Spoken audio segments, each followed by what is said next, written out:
ডিগবৈতে ভুয়া চিকিৎসকক গ্ৰেপ্তাৰ ডিগবৈৰ কৈক্ষত কয়লা মাফিয়া সত্যনাৰায়ণ আগৰৱালাৰ মালিকানাধীন বহু বিতৰ্কিত আগৰৱাল মেডিকেল নামৰ ব্যক্তিগত চিকিৎসালয়খনৰ পৰা আৰক্ষীয়ে গ্ৰেপ্তাৰ কৰিছে ভুৱা চিকিৎসকজন ডাক্তৰ পুনেন্দু দাস উৰফে প্ৰমোদ দাসক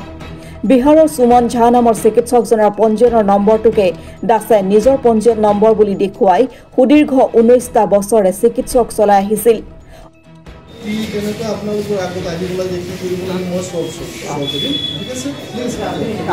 আপনার ভরিছে গেলে পুলিশ কি কি হয়েছে কি ঘটনা না এজন ডক্টর কি আগত শুনিলো আপনি গম পোৱা নাই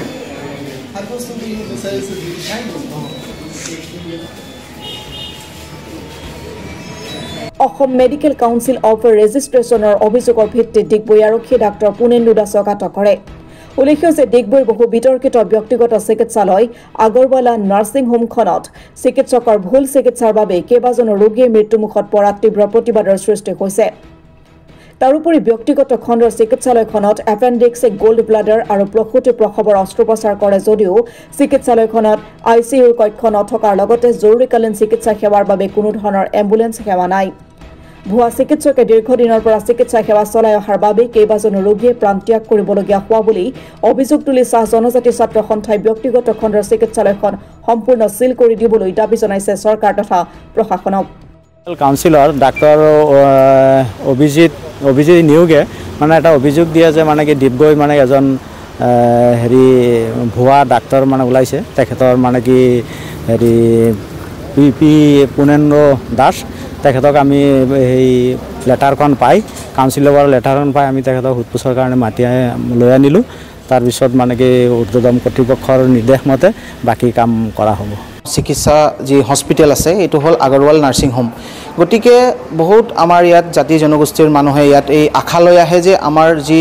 অসুখ হৈ আছে বা মেডিকেল যি প্ৰব্লেম সেইবোৰ ইয়াত সলিউশন হ'ব বা ট্ৰিটমেণ্ট হ'ব বুলি কিন্তু আজি আমি গম পাইছোঁ যে যিজন প্ৰমোদ দাস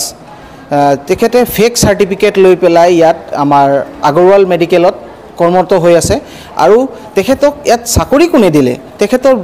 এতিয়া আমি গম পাইছোঁ যে তেখেতক বিনা নথিপত্ৰ যি ডকুমেণ্টছ আমি সৰুতকৈ সৰু এটা চাকৰি এপ্লাই কৰিবৰ কাৰণে বা কিবা এটা আমি জবৰ কাৰণে ইণ্টাৰভিউ দিব গ'লে আমাৰ ডকুমেণ্টছটো প্ৰথম চাই কিন্তু তেখেতে এতিয়া গম পাইছোঁ তেখেতে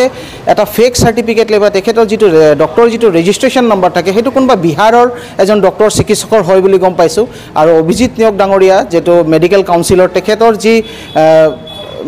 লেটাৰ যোগেদি ডিগবৈ আৰক্ষী ইতিমধ্যে গম পাইছে গতিকে আমি ক'ব বিচাৰিম যে এনেকুৱা ফেক ডক্টৰ নহয় ফেক হস্পিটেল গোটেই হস্পিটেলটোৱে ফেক হ'ব পাৰে চাগে এইটো চালি জাৰি চাব লাগে আৰু এই হস্পিটেলখন সিল কৰিব লাগে কাৰণ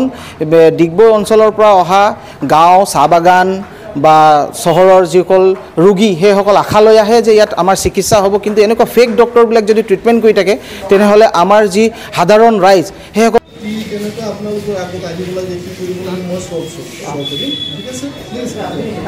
আপনার ভরিছে গেলে পুলিশ কি কি হয়েছে কি ঘটনা না এজন ডক্টর আগত শুনিলো আপনি গম পোৱা নাই